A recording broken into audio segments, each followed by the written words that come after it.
मित्रांनो, मी Vishakha Sawant S education चॅनलमध्ये आपलं स्वागत आहे। आज आपण इंग्लिश ग्रामरमधील काळ किंवा टेन्स यांचा अभ्यास करणार आहोत। IBPS TCS पॅटर्ननुसार हल्लीच्या परीक्षा पद्धती आहेत आणि त्याच्यामुळे त्यावर आधारित म्हणजे आपण हा वेटेजचा टॉपिक म्हणू शकतो टेन्स, आणि टेन्स हा टॉपिक विद्यार्थ्यांना टेन्शन देणारा आहे। तर त्या तुम्ही अजिबातच घाबरू नका। आपण ह्यातील जे प्रत्येक काळाचे उपप्रकार आहेत त्याचे सेपरेट व्हिडिओ बनवणार आहोत आणि सर्वाधिक सोप्या भाषेमध्ये आहेत, परीक्षाभिमुख आहेत।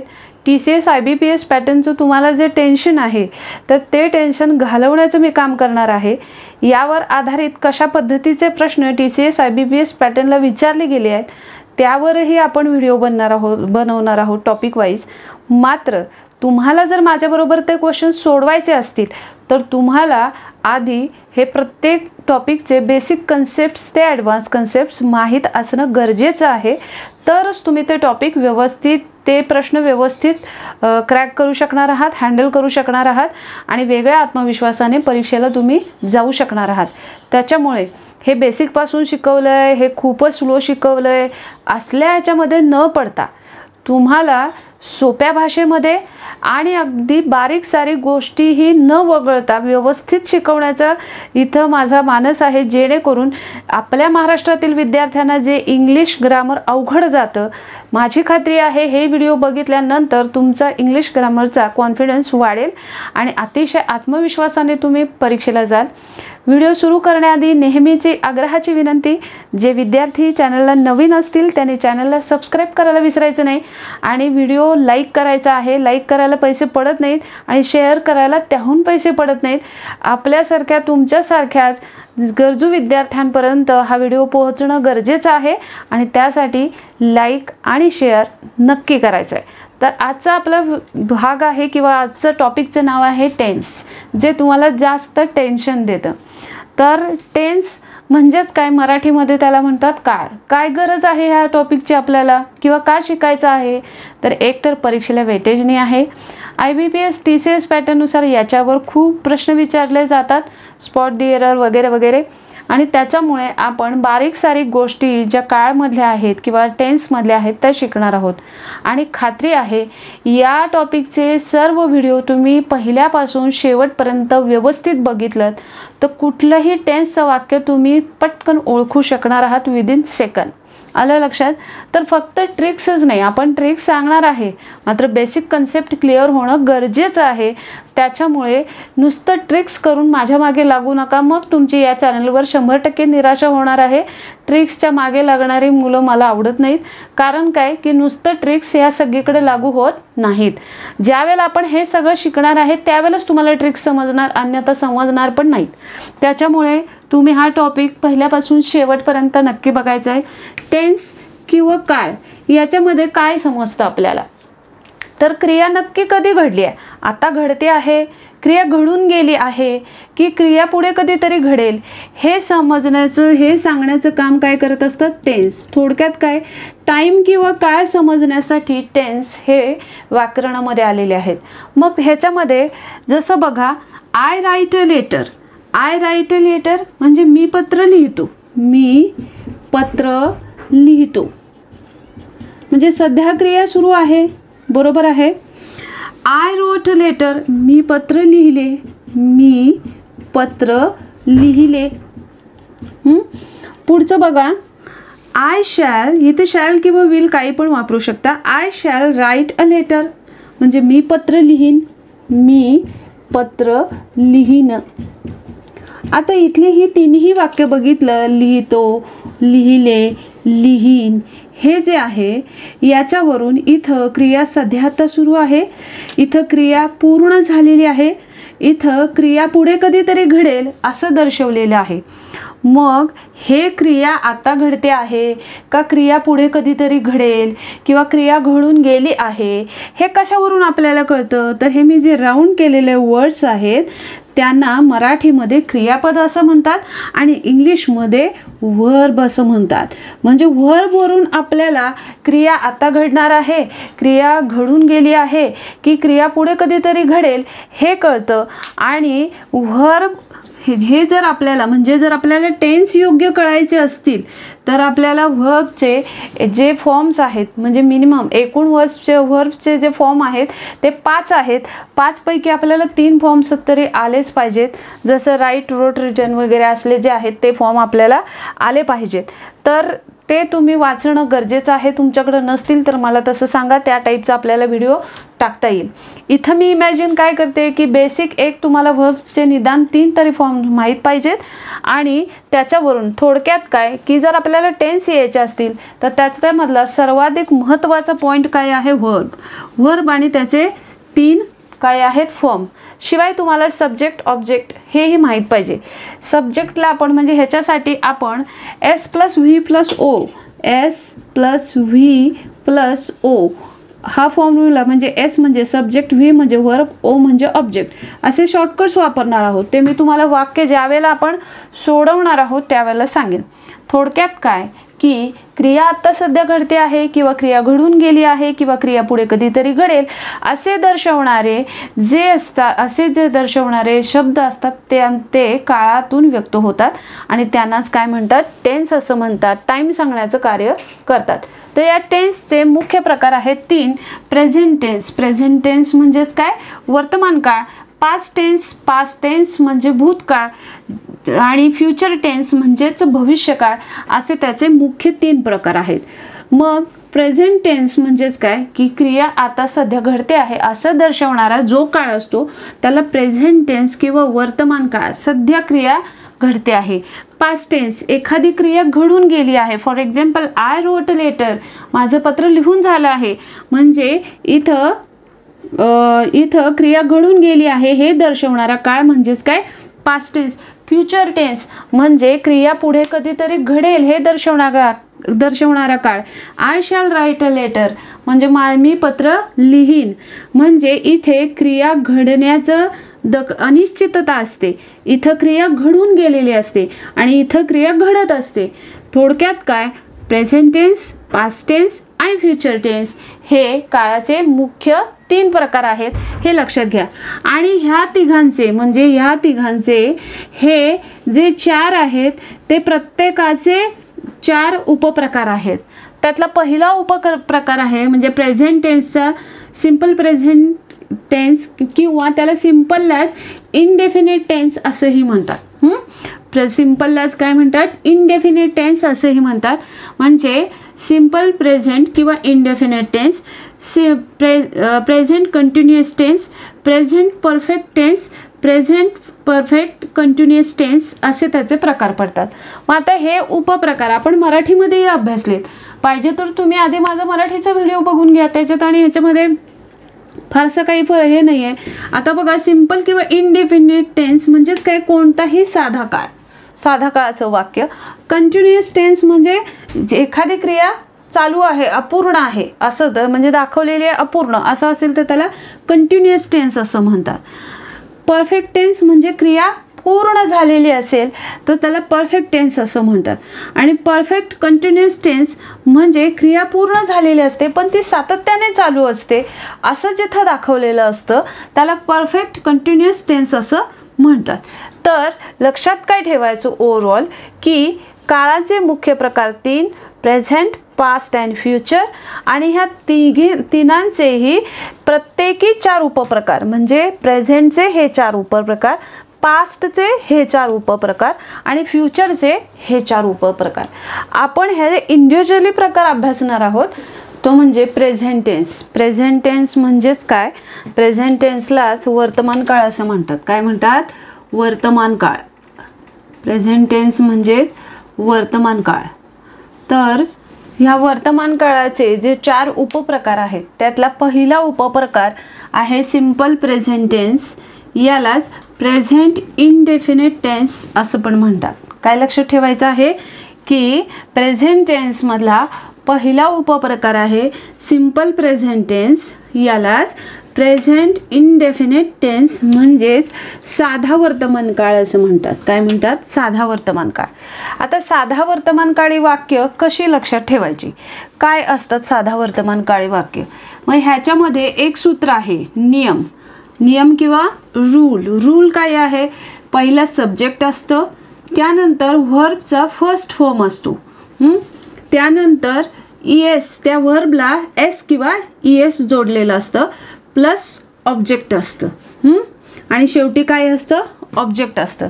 याचाच हा जो मी दिलेला आहे हा काय आहे, शॉर्ट फॉर्म आहे. म्हणून हे शॉर्टकट सूत्र कसं झालं, S प्लस V1 V1ला काय जोडायचं आहे, S किंवा ES प्लस ऑब्जेक्ट म्हणजेच O. याच्यामधला हा आहे तो गोल्डन रूल आहे. काय आहे, गोल्डन रूल आहे. आता ह्याला मी गोल्डन रूल नक्की का म्हटले हे तुम्हाला लक्षात येईल. रूल काय आहे, S किंवा ES only with he, she, it, name और सिंग्युलर नाउन. सिंग्युलर नाउन म्हणजे कोण, राम, सीता, गीता. मग ह्यांना जोडायचं आहे का ही, शी, इटला, तर ही, शी, इटला जोडायचं नाही. ज्याच्या पुढे करता, करता म्हणजे सब्जेक्ट. सब्जेक्ट काय असेल, सब्जेक्ट जर ही, शी, इट किंवा एखादं नाम असेल, किंवा एखादं सिंग्युलर नाउन असेल सब्जेक्ट, तर त्याच्या पुढे जे व्हर्ब येणार आहे त्या व्हर्बला S किंवा ES जोडायचं असतं. आणि व्हर्बचा कुठला फॉर्म असणार आहे, फर्स्ट फॉर्म असणार आहे. आता ह्याच्यामध्ये बघा, जसं आय, आता इथं हे जे आय आहे ते हे तुम्हाला समजावं म्हणून मी लिहिले. जसं इथं बघा, आय राईट अ लेटर. आता ह्याच्यामध्ये आय काय आहे, सब्जेक्ट आहे, राईट काय आहे, व्हर्ब आहे, आणि लेटर काय आहे, ऑब्जेक्ट आहे.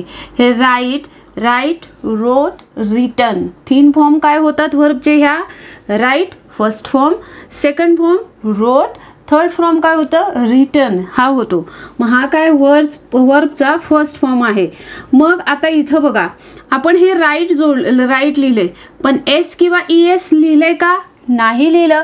कारण काय आहे की S किंवा ES ओनली विथ कशामध्ये, कुठले जर सब्जेक्ट कुठला असेल तर होणार आहे ही, शी, इट किंवा एखादं जर नाव असेल तरच त्याच्या पुढे S किंवा ES जोडायचं. मग आता पुन्हा प्रश्न पडतो अनेक जणांना की S किंवा ES असं म्हटलंय, मग हे जे ही, शी, इट आहे त्यापैकी नक्की कशाच्या पुढे S जोडायचं आहे किंवा कशाच्या पुढे ES जोडायचं आहे.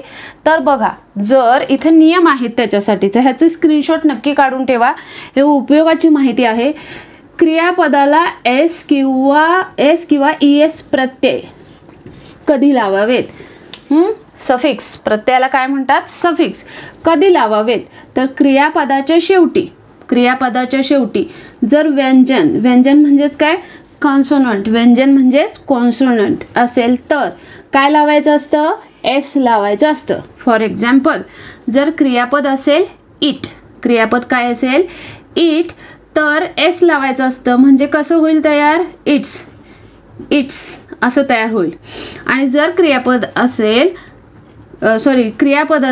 रन, क्रियापद काय असेल रन, तर इथं काय होईल, रन्स. कारण शेवटी काय आहे, हे इट, टी काय आहे, कॉन्सोनंट आहे, एन काय आहे, कॉन्सोनंट आहे, आणि हे प्ले म्हणजे खेळणे, प्ले काय आहे, कॉन्सोनंट आहे. मग इथं प्लेज होईल, काय होईल, प्लेज होईल. हे आलं लक्षात.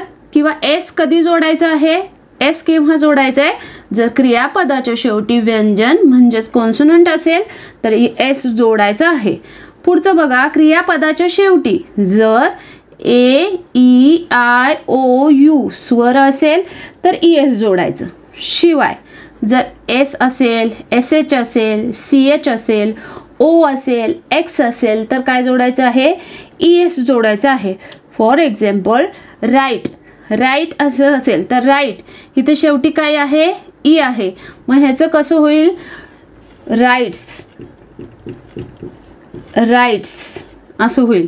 गो असेल तर काय होईल, गोज, ES जोडायचं. सर्च, O आहे शेवटी, सर्च, तर सर्चमध्ये इथं काय आहे शेवटी, H आहे, काय आहे, CH आहे. जर S, SH, CH, O किंवा X असेल शेवटी तर म्हणजे इथं सर्च शोधणे, तर ह्याच्यामध्ये CH आहे, मग आपण जोडणार काय, ES जोडणार, मग सर्च ES असं होईल त्याचं तयार. हे समजलं तुम्हाला की एखादं व्हर्ब जर असेल तर त्याला S किंवा ES कधी जोडायचं हे समजलं. शिवाय जर क्रियापदाच्या शेवटी Y असेल तर त्यापूर्वी व्यंजन असेल, त्यापूर्वी व्यंजन म्हणजे त्यापूर्वी कॉन्सोनंट असेल तर Y काढून IS लावावे. फॉर एक्झाम्पल स्टडी हा शब्द आहे बघा, स्टडी, तर स्टडीज असं होईल. म्हणजे हा आता बघा इथे काय आहे शेवटी डी काय आहे, व्यंजन आहे, म्हणजे हे जे Y आहे त्याच्या आधी काय आहे, डी हे व्यंजन आहे. मग इथे होईल कसं, STUD तसंच ठेवायचं आहे. Y काय करायचं आहे, काढून टाकायचं आणि तिथे काय जोडायचं, Yच्या ऐवजी I लिहायचं आणि IES होणार. म्हणजे होईल कसं, स्टडीज असं होईल. आलं लक्षात. तर अशा पद्धतीचे जे क्रियापद असतं त्याला S किंवा ES कसं जोडायचं किंवा कोणत्या रूलनुसार जोडायचं हे तुम्हाला समजलं असेल. लक्षात आलं, क्लिअर. आता पुढचं बघा, जसं इथं आणखी एक रूल काय आहे की इथं मी सांगितलंय S किंवा ES कसं जोडायचं. पुढचं रूल काय आहे की S किंवा ES कोणते सब्जेक्ट असतील तर जोडायचं आहे. ही शी हा ग्रुपच लक्षात ठेवा. म्हणजे पूर्ण जर तुम्हाला टेन्स व्यवस्थित यायचे असतील तर हा ग्रुप लक्षात ठेवणं गरजेचं आहे. ही शी इट आणि काय करायचं आहे किंवा सिंग्युलर नाउन हा एकच ग्रुप लक्षात ठेवायचा आणि बाकी सगळ्या म्हणजे तिथे S किंवा ES जोडायचं आणि बाकी सगळ्या असतील तिथं फक्त V1चं काय लिहायचं, म्हणजे फर्स्ट फॉर्म लिहायचा आहे व्हर्बचा. म्हणजे इथं I आहे, येतं का ते ही शी इट मध्ये, नाही येतं, I येतं, म्हणून I राईट लेटर असं झालं. आता वी आहे, तर वीच्या इथं आपण काय लिहिणार, S जोडणार का, नाही जोडणार, कारण वी मध्ये येत नाही. वी हे काय आहे, अनेक वचनी. आता बऱ्याच जणांना प्रश्न पडेल की I हे कुठं अनेक वचनी आहे, प्युरल कुठे आहे, तर ते एक वचनी पण नसतं आणि अनेक वचनी पण नसतं, हे लक्षात घ्या. तर म्हणजे ते दोन्हीकडेही वापरता येतं. तर we write a letter, we write a letter असं होईल. आता यू आहे, तर यूच्या पुढे S किंवा ES जोडणार का, नाही, कारण ग्रुप कुठला आहे, ही शी इट किंवा एखादं नाउन असेल, सिंग्युलर नाउन असेल तरच आपण S किंवा ES जोडणार आहोत. आता you write a letter. Same अशा टाईपने तुम्ही प्रॅक्टिस केलं तर सगळं येणार आहे तुम्हाला. आता इथं ही आहे, ही जर सुरुवातीचा सब्जेक्ट असेल तर इथं राईटचं काय होईल, हा गोल्डन रूल लक्षात ठेवायचा, S किंवा ES लागतं. आता राईट शेवटी काय आहे, हे काय आहे, हे हे काय आहे, वोवेल आहे किंवा स्वर आहे, तर ES लागतं, म्हणून ही राईट्स अ लेटर असं होईल. He writes a letter. She writes a letter, same तसं, शी राईट्स अ लेटर म्हणजे ती पत्र लिहिते. त्यानंतर it writes a letter, it writes a letter, ते पत्र लिहितात. त्यानंतर आता आलं देच्या इथं दे राईट्स लिहिणार का आपण, नाही, दे राईट लेटर लिहिणार, फक्त राईट्स लिहिणार नाही, राईट अ लेटर. S जोडायचा नाही. म्हणजे S कुठे, S किंवा ES कुठे जोडायचं आहे, तर ही शी इट किंवा एखादं नाव असेल. फॉर एक्झाम्पल राम हे नाउन घेतलं आपण, राम सिंग्युलर आहे, Ram writes a letter, Ram घेतला आपण सिंग्युलर नाउन म्हणजे राम. आता इथे मी जे राऊंड केलंय, ही शी इट आणि राम, याच्याच पुढे जे व्हर्ब येणार आहे त्याला S किंवा ES जोडायचं आहे. S किंवा ES कसं जोडायचं आहे हे मी तुम्हाला इथं सांगितलेलं आहे, बरोबर आहे. आता आणखी एक प्रॅक्टिससाठी आपण सेंटेन्स घेऊया. असं जर तुम्ही केलं तर तुम्हाला ते नक्की वाक्य कोणत्या काळातलं आहे हे 101% लक्षात राहील. शिवाय SES ते रूलही तुमच्या लक्षात राहतील. आता जसं बघा, मी सफरचंद खातो असं असेल. मी सफरचंद खातो, त्याचं कसं होईल? आय. आता ईट, एट, इटन असं होतं काय? त्याचं फर्स्ट V1, V2 आणि V3 असं होतं. तर आय ईट ॲन ॲपल. आता हे ॲन का लिहिलं ॲपलच्या इथं? तर ॲ असं साऊंड होतं ना, साऊंड. मग जिथे ॲ हा साऊंड होतो तर त्याच्या पुढं आपण ॲन जोडायचं असतं, बरोबर आहे ना. वॉवलचा साऊंड जिथं होतो तिथे ॲन जोडायचं असतं, म्हणून मी इथं ॲन जोडलं. आता वुईचं काय होईल? वी ईट ॲन, सॉरी मी मँगो म्हटले, ॲपल आपण लिहिलंय. We eat an apple, apple होईल. यूचं काय होईल? यू ईट ॲन ॲपल असं होईल. तेच हिचं काय होईल? आता इथं रूल लक्षात ठेवायचे, गोल्डन रूल. काय गोल्डन रूल आहे? ही, शी, इट असे जर सब्जेक्ट असतील किंवा एखादं नाउन असेल तर त्याच्या पुढे एस किंवा ES जोडायचं. आता इट शेवटचं अक्षर जर व्यंजन असेल, शेवटचं अक्षर क्रियापदाचे शेवटी जर व्यंजन असेल तर एस जोडतात, म्हणून आपण ES जोडायचं नाही. काय होणार? It's, he it's an apple. पुढे आहे तसंच राहणार. सोपं आहे इंग्लिश, काही अवघड नाही. त्यानंतर शी, ती सफरचंद खाते. She eats an apple, she eats an apple. त्यानंतर इट्स ॲन ॲपल असंच होणार. त्यानंतर पुन्हा दे असेल तर आता इथं लक्षात ठेवायचं गोल्डन रूल काय आहे? दे तर काय ह्या ग्रुपमध्ये नाही आहेत, मग इथं फर्स्ट फॉर्मच वापरायचं आहे. दे इट्स ॲन ॲपल. त्यानंतर आता जर समजा कुणाचं नाउन घेतलं आपण, राम घेतलं, राम इट्स ॲन ॲपल असं येईल. आलं लक्षात? व अशा पद्धतीनं त्याची काय होतील? वाक्य तयार होतील. आशा करते की हे तुम्हाला समजलेलं असावं. जर याच्याविषयी आणखी काही शंका असतील तर तुम्ही मला कमेंट बॉक्समध्ये कमेंट करायचं आहे. ह्याच्यामध्ये लक्षात काय ठेवायचं आहे? सिम्पल प्रेझेंट टेन्समध्ये जी साधी वाक्य असतात, सिम्पल प्रेझेंट टेन्सलाच प्रेझेंट इंडेफिनेट टेन्स असं म्हणतात. त्याला साधा वर्तमान काळ असं म्हणतात. साध्या वर्तमान काळामध्ये हेल्पिंग वर्ब नसतात. शिवाय त्याचं जे सूत्र आहे किंवा त्याचा नियम आहे त्याच्यामध्ये काय असतं? Subject plus V1 plus S किंवा ES प्लस ऑब्जेक्ट असं असतो. सब्जेक्ट म्हणजे कर्ता असतो, V1 म्हणजे क्रियापदाचं पहिलं रूप असतं आणि त्या क्रियापदाच्या पहिल्या रूपाला S किंवा ES जोडलेलं असतं. ऑब्जेक्ट म्हणजे कर्म असतं शेवटी. अशा टाईपनी असतं. गोल्डन रूल काय लक्षात ठेवायचा की S किंवा ES कशासाठी फक्त जोडायचं आहे? जर सब्जेक्ट ही असेल, शी असेल, इट असेल किंवा एखादं सिंग्युलर नाउन असेल तरच. सिंग्युलर नाउन म्हणजे काय? राम, सीता, गीता, वॉट एव्हर किंवा तुमचं एखादं नाव असेल तर सिंग्युलर नाउन असेल तर त्याच्या पुढे S किंवा ES जोडायचं आहे. S किंवा ES त्याला कसं जोडायचं आहे? व्हर्बला. कुणाला? ह्यांना जोडायचं नाही आहे तर व्हर्बला. हे सब्जेक्ट असेल तर व्हर्बला S किंवा ES जोडायचं असतं.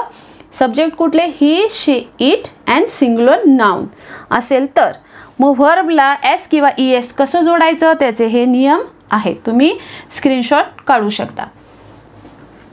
साधा वर्तमान काळी पॉझिटिव्ह सेंटेन्स कसे बनवायचे ते बघितलं. आता काय बघायचं आहे तर नेगेटिव्ह सेंटेन्स साधा वर्तमान काळी कसे असणार आहेत. त्याचा नियम काय आहे की पहिलं सब्जेक्ट असतं म्हणजेच S असतं. त्यानंतर डू किंवा डज असतं, डू किंवा डज असतं. त्यानंतर काय असतं? नॉट असतं. त्यानंतर वर्बचा फर्स्ट फॉर्म असतो नेहमीप्रमाणे आणि नंतर काय असतं? ऑब्जेक्ट. हे त्याचं काय आहे? शॉर्टकट सूत्र आहे. हे त्याचं काय आहे? शॉर्टकट सूत्र आहे. आता हे डू नॉट एवढं लिहिण्यापेक्षा डू नॉटच्या ऐवजी तुम्ही शॉर्ट फॉर्म डोंट वापरू शकता. डज नॉट त्याच्या ऐवजी तुम्ही डझंट हा शॉर्ट फॉर्म वापरू शकता, तो वापरला तरी चालतो. त्याचा अर्थ डोंट म्हणजेच डू नॉट आणि डझंट म्हणजेच डज नॉट असं होतो. आता मग नक्की प्रश्न पडतो डू कुठं वापरायचा आणि डज कुठल्या सब्जेक्ट पुढे वापरायचा. जर सब्जेक्ट ही, शी, इट किंवा एखादं सिंग्युलर नाउन असेल, म्हणजेच राम, सीता, गीता, वॉट एव्हर. जर सब्जेक्ट ही, शी, इट किंवा एखादं सिंग्युलर नाउन असेल तर तुम्ही काय वापरणार आहात, डज वापरणार आहात, डज वापरणार. आणि जर आय, वी, यू, दे असं जर सब्जेक्ट असेल तर तुम्ही काय वापरणार आहात, डू वापरणार आहात. अशी नेगेटिव्ह सेंटेन्स बघूया. आताच सांगितलं आय असेल तर काय वापरायचं आहे, डू. मग आय हा सब्जेक्ट घेतला, मी काय घेतला, आय हा सब्जेक्ट घेतला. डूच्या इथं काय घेतलं, डू घेतलं. डू नॉट लिहिलं, I do not write, write first form घेतला व्हर्बचा फर्स्ट फॉर्म घेतला. आणि अ लेटर हे काय झालं, ऑब्जेक्ट झालं. I do not write a letter, मी पत्र लिहित नाही. त्यानंतर वी घेतलं, वी असेल तर काय वापरायचं असतं, डू वापरायचं असतं. त्यामुळं डू लिहिलं, पुढं नॉट लिहिलं, राईट अ लेटर. हे आलं लक्षात. पुढचं यू असेल, यू डू त्यानंतर पुढे काय आलं, नॉट राईट अ लेटर. म्हणजे लक्षात ठेवायचं I do, we do, you do किंवा असं करा I do not, we do not, you do not. हे नेगेटिव्ह सेंटेन्स असेल तर.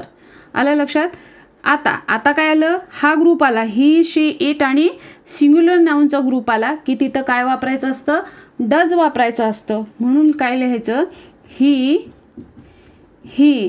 Does not write a letter. आता काय होईल बघा, इकडे नीट लक्ष द्या. आता बऱ्याच जणांना असं वाटेल इथे राईटचं आपण ही असेल तर एस किंवा ई एस वापरतो, ही, शी, इट असं ग्रुप असेल तर एस किंवा ई एस वापरतो. मग इथं राईटच्या इथं आपण आता इथं विसरलं का मॅडम लिहायला, तर नाही, अजिबातच नाही. कारण इथं ई एस ऑलरेडी तयार दिलेलं आहे. आलं लक्षात. मग एकाच वाक्यामध्ये दोन वेळेला आपल्याला जोडता येणार नाही वर्बला. आलं लक्षात. त्याच्यामुळं इथं राईटच्या इथं काय लिहिलं, राईटच नुसतं लिहिलेलं आहे, एस लिहिलेलं नाही. हे क्लिअर झालं. कारण काय की डूला इथे ई एस जोडलेला आहे, त्याच्यामुळं आपण इथे ई एस जोडायचा नाही. त्यामुळे मी इथं राईटचं ही असलं, ही हा सब्जेक्ट असला तरी राईटचं इथं काय केलेलं आहे, फर्स्ट फॉर्म लिहिलेला आहे. सेम त्याच टाईपनी काय येणार, she does not write a letter. पुढचं इटच्या पुढे काय येणार, does not. It does not write a letter. तुम्ही अशा पद्धतीने जर प्रॅक्टिस केलं ना तर तुम्हाला काळ 100% येणार. आता इथे सिंग्युलर नाउन घेऊया कुठलंही, राम, सीता, गीता, वॉट एव्हर. आपण मगाशी राम घेतलं होतं म्हणून आता पण राम घेऊया. Ram does not write a letter. आता दे आलं, दे असेल तर आपण लिहिणार काय, लिहिणार डू लिहिणार. They do not write a letter. समजते.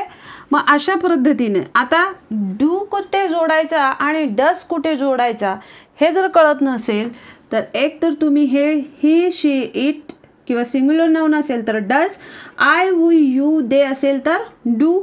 मग कसं करायचं, I do, we do, you do, he does, she does, it does, Ram does आणि सॉरी इथं वाय लिहायचा राहिला, दे डू येणार. आलं लक्षात. तर हे आहेत, हे सिंग्युलर सब्जेक्ट आहेत आणि हे आहेत हे म्हणजे हे सर्व काय आहेत, सिंग्युलर सब्जेक्ट आहेत आणि हे सर्व प्युरल सब्जेक्ट आहेत. म्हणजेच लक्षात काय ठेवायचं, प्युरल सब्जेक्टच्या पुढे डू जोडतात नेहमी, आणि सिंग्युलर सब्जेक्ट असेल तर नेहमी काय जोडतात, डस जोडतात. हे आलं लक्षात. आणि अशा पद्धतीनं तुम्ही कुठलाही वर्ब घ्या, इट घ्या आणि त्याच्यानुसार असं करून बघा, म्हणजे तुम्हाला साधा वर्तमानकाळी जी नेगेटिव्ह सेंटेन्स असतात त्याच्यामध्ये कशा पद्धतीची वाक्यरचना असते हे तुम्हाला नक्की कळेल. आता तुम्हाला हे जर बाळबोध वाटत असेल हे तर आम्हाला माहीत आहे, पण हेच केवळ आपण खूप वेळेला रिपिटेशन केलं तर आपल्याला ते एक्झॅक्टली लक्षात राहतं. आणि हे एक्झॅक्टली लक्षात राहणं का गरजेचं आहे, कारण काय की ज्या वेळेला आपल्याला तुम्ही TCS IBPS पॅटर्नच्या परीक्षा देणार आहात, तुम्ही म्हणणार असं वाक्य पडणार आहे का, तर असं वाक्य पडणार नाही, स्पॉट डी एरर असतं तुम्हाला. आता त्याच्यामध्ये जर आय हा सब्जेक्ट दिलेला आहे म्हणजे कर्ता दिलेला आहे आणि इथं जर डज दिलेला असेल, इथं जर डज नॉट असं दिलेलं असेल आणि इथं एररला फर्स्ट दिलेलं असेल, फर्स्ट एरर, तर तुम्हाला पटकन लक्षात आलं पाहिजे की आय डू असतं, तिथं डज नॉट, डज हे वापरतच नाहीत. आणि ते जर कळायचं असेल तर तुम्हाला हे रूल माहिती पाहिजेत. आलं लक्षात.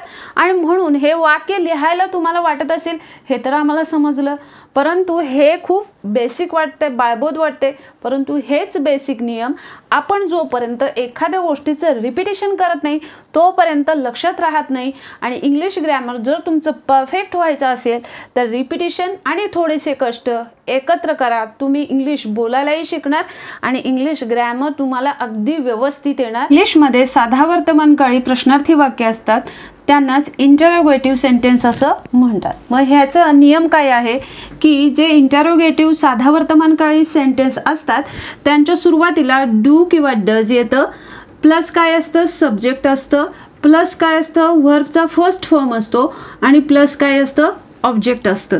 म्हणजे डू किंवा डज जे आहे ते काय होतं, सुरुवातीला येतं आणि त्यानंतर सब्जेक्ट, वर्बचा first form and object. Shortcut कसं होणार, डू किंवा does plus S plus V1 plus object. आणि जे इंटरोगेटिव्ह सेंटेन्स असतं त्यांच्या शेवटी प्रश्नार्थी वाक्य क्वेश्चन मार्क असतो, कारण ते वाक्य कसं असतं, प्रश्नार्थी वाक्य असतं. आता डू किंवा डज कधी वापरायचं हे आताच सांगितलं की ही शी इट असेल तर काय करायचं असतं, डज वापरायचं असतं. आणि वर्ब जर असेल तर डज जर वापरलं तर एस किंवा ES वापरायचा नाही. जर हे डज वापरलेलं असेल ह्याच्या पुढे तर वर्बला एस किंवा ES वापरायचं नाही. त्यानंतर कारण काय, डजला इथं आपण वापरलेलं असतं. त्यानंतर जर सब्जेक्ट आय, वी, यू, दे असा जर असेल तर काय वापरायचं असतं, डू वापरायचं असतं. हे आत्ता सांगितलं. आता बघा, हे आपण पहिल्यांदा सुरुवातीला म्हणजे आपण ज्या वेळेला सिंपल प्रेझेंट टेन्स किंवा प्रेझेंट इनडेफिनेट टेन्स त्याला साधा वर्तमानकाळी वाक्य असं म्हणतात, ते आपण ज्या वेळेला सुरुवातीला शिकायला चालू केलं त्यावेळेला मी आंबा खातो म्हणजे हे पॉझिटिव्ह सेंटेन्स आहे. मी आंबा खातो होणार कसं, आय ईट अ मँगो असं होणार. तुम्ही काय करायचं आहे, इथं साधा म्हणजे positive sentence, then negative sentence and then interrogative sentence साधा वर्तमानकाळी असं रूपांतर करून बघायचं आहे. समजतंय. मी त्या ह्याच्यानंतर तुम्हाला चार्ट देणार आहे, त्याच्यानुसार तुम्हाला समजेल की आय ईट अ मँगो हे असं असेल वाक्य, किंवा मी आंबा खात नाही म्हणजेच I do not eat a mango. हे काय झालं, नेगेटिव्ह सेंटेन्स झालं. हे काय झालं, पॉझिटिव्ह सेंटेन्स झालं. आणि मी आंबा खातो का असं म्हटलं की ते काय झालं, इंटरोगेटिव्ह सेंटेन्स. म्हणजे मराठीमध्ये मी आंबा खातो हे झालं पॉझिटिव्ह सेंटेन्स, मी आंबा खात नाही हे झालं नेगेटिव्ह सेंटेन्स, अँड मी आंबा खातो का असं म्हटलं तर ते झालं इंटरोगेटिव्ह सेंटेन्स. आता पॉझिटिव्ह सेंटेन्स इंग्लिशमध्ये कसं होणार, जसं मी आंबा खातोचं काय होईल, आय ईट अ मँगो. तेच मी आंबा खात नाही निगेटिव्ह सेंटेन्स कसं होईल, I do not eat a mango. आणि तेच मी आंबा खातो का असे इंटरोगेटिव्ह सेंटेन्स. म्हणजे ही मी दोन सेंटेन्स लिहिण्यामागे कारण हे आहे की जर आपल्याला हे सेंटेन्स दिलेले मी आंबा खातो, आय ईट अ मँगो, त्याचं काय करायचं आहे, इंटरोगेटिव्ह सेंटेन्स करायचं आहे. तर आपल्याला सुरुवातीला काय करायचं आहे, डू किंवा डज घ्यायचं आहे, त्याच्यानंतर सब्जेक्ट घ्यायचा आहे, त्याच्यानंतर V1 म्हणजेच वर्बचा फर्स्ट फॉर्म घ्यायचा आहे आणि त्याच्यानंतर काय करायचं आहे, ऑब्जेक्ट घ्यायचा आहे। मग आता डू किंवा डज कधी वापरायचं मी इथे ऑलरेडी लिहिलेलं आहे, पहिले सुद्धा सांगितलं तुम्हाला, ज्या वेळेला नेगेटिव्ह सेंटेन्स त्यावेळेला पण लिहिलेलं होतं। जसं आता हे जर आपल्याला करायचं आहे इंग्लिशमध्ये इंटरोगेटिव्ह सेंटेन्स, तर आपण काय करणार? मग जर इथं आय हा आपण काय घेतला? सब्जेक्ट घेतला। आय हा सब्जेक्ट घेतला तर आधी इथं डू किंवा डज घेतात। जर आय सब्जेक्ट असेल तर काय असणार आहे? डू असणार आहे, म्हणून सुरुवातीला काय येणार? डू। मग सुरुवातीला डू लिहितोय म्हणून डू मधला डी काय करायला पाहिजे? कॅपिटल लिहायला पाहिजे। डू, डू त्यानंतर सब्जेक्ट आहे, सब्जेक्ट काय आहे? आय। मग डू आय प्लस V1 चं फर्स्ट फॉर्म म्हणजेच काय? It, do I it. Object काय येणार? A mango. म्हणजे हे जे पुढे आहे आय इट अ मँगो, जर वाक्य असेल मी आंबा खातो, तिथं फक्त पुढं काय करायचं आहे? डू लिहायचं आहे। डू लिहिलं, do I it a mango. समजा आता जर सब्जेक्ट असेल वी, तर इथं काय येणार आहे? डूच येणार आहे। Do we it a mango. आणि एक सांगितलेलं शेवटी काय करायचं आहे? क्वेश्चन मार्क द्यायला विसरायचं नाही। आता समजा वी त्यानंतर यू हा सब्जेक्ट असेल, तर तुम्ही इथं काय जोडणार आहात? यू असेल तर डू जोडायचं आहे। Do you eat a mango, do you eat a mango. Question mark द्या। समजलं? म्हणजे तू आंबा खातो का? इथं काय येणार? आम्ही आंबा खातो का? इथं काय येणार? मी आंबा खातो का? असं त्याचं मराठी रूपांतर होईल। आता आय वी यू त्यानंतर जर समजा सब्जेक्ट असेल ही सब्जेक्ट असेल तर आपण काय लिहिणार? डज। मग पहिलं लिहिणार काय? Does he it a mango. आता इथं मी तुम्हाला आधीच सांगितलंय, जर डज असेल तर ऑलरेडी इथं ES लावलेलं असतं, त्यामुळे एस किंवा ES ह्या मेन वर्बला लावायचं नाही। त्यामुळे does he it's a mango असं करायचं नाही इथं।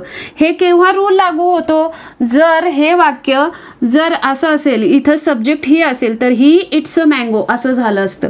तर हे लक्षात आलं? ही इट अ मँगो, इथं डजला एस ऑलरेडी आहे। तर ते जर शी हा सब्जेक्ट असेल तर डज लावायचं आहे। Does she eat a mango असं होईल त्याचे इंटरोगेटिव्ह सेंटेन्स। त्यानंतर इट जर असेल तर डज, सॉरी इथं कॅपिटल लिहायचं राहिलंय, इथं कॅपिटल पाहिजे। Does it a mango. Question mark द्या। त्यानंतर जर एखादं नाम असेल, राम आपण घेतलं, राम सिंग्युलर नाउन घ्यायचं, राम घेतलं तर does Ram eat a mango असं येईल। शेवटी क्वेश्चन मार्क द्या। आणि जर दे असेल तर काय लिहायचं असतं? डू लिहायचं असतं। पुढे डू लिहा। Do they eat a mango. आलं लक्षात? आता म्हणजे जर इथं मी आंबा खातो हे पॉझिटिव्ह सेंटेन्स आहे, पॉझिटिव्ह सेंटेन्सचं जर आपल्याला इंटरोगेटिव्ह सेंटेन्स करायचं असेल, कशाचं? पॉझिटिव्ह सेंटेन्सचं जर आपल्याला इंटरोगेटिव्ह म्हणजेच प्रश्नार्थी वाक्य साधा वर्तमानकाळी करायचं असेल, तर इथं ह्या वाक्याच्या पुढं फक्त डू किंवा डज लावायचं असतं। जर ही शी इट किंवा एखादं सिंग्युलर नाउन असेल तर डज लावायचं, अन्यथा काय लावायचं आहे? डू लावायचं आहे। वर्तमान काळ आणि त्यातला पहिला प्रकार सिंपल प्रेझेंट टेन्स किंवा प्रेझेंट इनडेफिनेट टेन्स शिकलो। म्हणजेच काय, साधा वर्तमान काळ हा त्यातला पहिला उपप्रकार शिकलो आणि त्याच्यामध्ये 3 प्रकारची वाक्य शिकलो. कोणती? साधा वर्तमान काळी पॉझिटिव्ह सेंटेन्स असतात ती, साधा वर्तमान काळी नेगेटिव्ह सेंटेन्स असतात ती, आणि साधा वर्तमान काळी इंटरोगेटिव्ह म्हणजेच प्रश्नार्थी सेंटेन्स असतात ती, किंवा प्रश्नार्थक वाक्य असतात ती, ज्यांच्या शेवटी काय असतं, क्वेश्चन मार्क असतो. आता हे मी जे तुम्हाला शिकवलंय ते तुम्हाला नीट लक्षात राहावं यासाठी हे टेबल मी एक वाक्य आहे ते सगळ्या ह्याच्यामध्ये रूपांतर करून दाखवणार आहे. प्रत्येक सब्जेक्ट घेऊन तुम्हाला एक वाक्य देणार आहे. तुम्ही काय करायचं आहे, सेम त्याच टाईपनी प्रत्येक सब्जेक्ट घेऊन ते वाक्य प्रत्येक ह्याच्यामध्ये करायचं आहे अशा टेबलमध्ये. आणि मग तुम्हाला खात्री आहे की तुम्हाला कोणतंही वाक्य अगदी झोपेत विचारलं, कुठलं यापैकी साधा वर्तमानकाळी वाक्य आहे म्हणजेच सिंपल प्रेझेंट टेन्स आहे किंवा प्रेझेंट इंडेफिनिट टेन्स आहे असं विचारलं तर तुम्ही खात्रीपूर्वक सांगणार आहात आणि ते तुमच्या कायमस्वरूपी लक्षात राहणार आहे. तर हे 3 प्रकार म्हणजे सिंपल प्रेझेंट टेन्समधले आपण हे 3 प्रकारची वाक्य शिकलो आणि त्याच्यामधले हे काय आहेत, रूल्स आहेत. सब्जेक्ट सुरुवातीला असेल, त्यानंतर V1 असेल म्हणजेच क्रियापदाचं पहिलं रूप असेल आणि त्याला जर V1ला ही शी इट असेल किंवा एखादं सिंग्युलर नाउन असेल तर एस किंवा एस जोडतात. त्याचे नियम मी तुम्हाला सांगितले आणि नंतर काय असतं, शेवटी ऑब्जेक्ट असतं. त्याच्यानुसार आय ईट अ मँगो असं हे वाक्य आलं म्हणजे सब्जेक्ट पहिल्यांदा आलं, त्यानंतर V1 इट एट इटन हे V1चं पहिलं रूप आहे, अ मँगो हे काय झालं, ऑब्जेक्ट झालं. आता ह्याचंच आपल्याला काय करायचं आहे, साधा वर्तमानकाळी जे नेगेटिव्ह सेंटेन्स असतं, नकारार्थी वाक्य असतं, त्याच्यामध्ये काय येतं, सब्जेक्ट सुरुवातीला आय लिहिलं सब्जेक्ट. आता आय असेल तर डू येतं, डज येत नाही. ही शी इट असेल तर काय येतं, डज येतं. हे मी तुम्हाला सांगितलेलं आहे. I do not eat a mango झालं. आता तेच ह्याच सूत्रानुसार आपण ह्याचं काय करायचं आहे, इंटरोगेटिव्ह सेंटेन्स करायचं आहे. इंटरोगेटिव्ह सेंटेन्सला सुरुवातीला डू किंवा डज येतं. मग डू किंवा डज सुरुवातीला लिहायचं असेल तर डज कधी लिहायचं असतं, ही she it, he she it आणि एखादं सिंग्युलर नाउन असेल तर अन्यथा काय लिहायचं असतं, डू. आय आहे त्याच्यामुळे आपण सुरुवातीला काय लिहिणार, do I eat a mango. आलं लक्षात, असं त्याचं रूपांतर होईल. सेम तसंच वी जर सब्जेक्ट असेल तर कसं, we eat a mango, mango असं येईल. आणि इथं शेवटी क्वेश्चन मार्क द्यायचं राहिलं बरं का. पुढचं बघा, हेच कसं येणार, we do not eat a mango असं येईल. तेच सुरुवातीला काय असणार आहे, वी असल्यामुळे सुरुवातीला डू असणार आहे, do we eat a mango. शेवटी काय करा, क्वेश्चन मार्क द्या. पुढचं, जर सब्जेक्ट असेल यू असेल subject, you eat a mango असं असेल. तेच इथं सब्जेक्ट असेल यू तर यू डू नॉट येणार, you do not eat a mango असं येईल, नकारार्थी होईल. त्यानंतर डू सुरुवातीला येईल, do you eat a mango, do you eat a mango आणि शेवटी काय येणार, क्वेश्चन मार्क येणार. पुढचं आता हे नीट समजून घ्या तुम्ही. त्यानंतर समजा ही असेल तर शेवटी हे व्यंजन आहे त्यामुळे येणार काय, एस येणार. ही इट्स अ मँगो असं येईल, बरोबर आहे.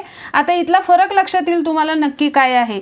ही इट्स अ मँगो, त्यानंतर इथं बघा ही असेल तर डू येतं का डज येतं, डज येतं, डू लिहायचं नाही, ही डज. आता इथं डज लिहिलेलं आहे, ही डज नॉट, इटच लिहायचं आहे, इट्स लिहायचं नाही कारण इथं एस जोडलेलं आहे. इट अ मँगो असं येईल, आलं लक्षात. तेच इथं डज वापरलंय मग इथं सुरुवातीला काय येणार, does he eat a mango, does he eat a mango असं येईल सेंटेन्स. तेच पुढं बघा, शीचं सेंटेन्स करा, शी ईट्स अ मँगो. त्याचंच नेगेटिव्ह कसं करायचं, she does not does not eat a mango. आलं लक्षात. त्यानंतर does she eats a mango. शेवटी क्वेश्चन मार्क द्या. आलं लक्षात. पुढचं ईट असेल तर इट्स अ मँगो. त्यानंतर it does not eat a mango. It's नाही करायचं, ईट a mango. Does it eat a mango. म्हणून शेवटी काय करायचं आहे, क्वेश्चन मार्क द्यायचा आहे. त्यानंतर जर दे असेल तर देच्या पुढं डज जोडत नाहीत, डू जोडतात. दे ईट अ मँगो येणार.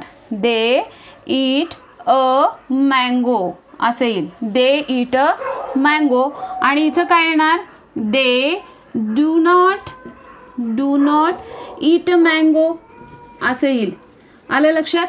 त्यानंतर इथं काय येणार, डू आले, त्यामुळे do they eat a mango असं येईल.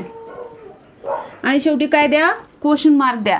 जर त्याच्याऐवजी आपण एखादं सिंग्युलर नाउन घेतलं, सिंग्युलर नाउन म्हणजे फॉर एक्झाम्पल आपण राम घेऊया. राम इट्स अ मँगो असं येईल. Ram it's a mango. तेच इथं कसं येईल, राम डज येणार, का तर सिंग्युलर आहे. Does not eat a mango. आता इथं इट्स केलं का, नाही, इटच केलं, का तर इथं आपण ऑलरेडी एस जोडलेला आहे, येस जोडलेला आहे. त्यामुळं Ram does not it's a mango. आता डज इथं पुढे येतं, त्यामुळं काय लिहायचं, डज राम. इथं रामला आरला कॅपिटल करायचं आहे, ते प्रॉपर नाऊन आहे म्हणून. Ram it a mango. आलं लक्षात. अशा टाईपने तुम्ही कोणतंही एखादं वर्ब घ्या आणि ह्या 3 प्रकारामध्ये ते सेंटेन्स कन्वर्ट करा.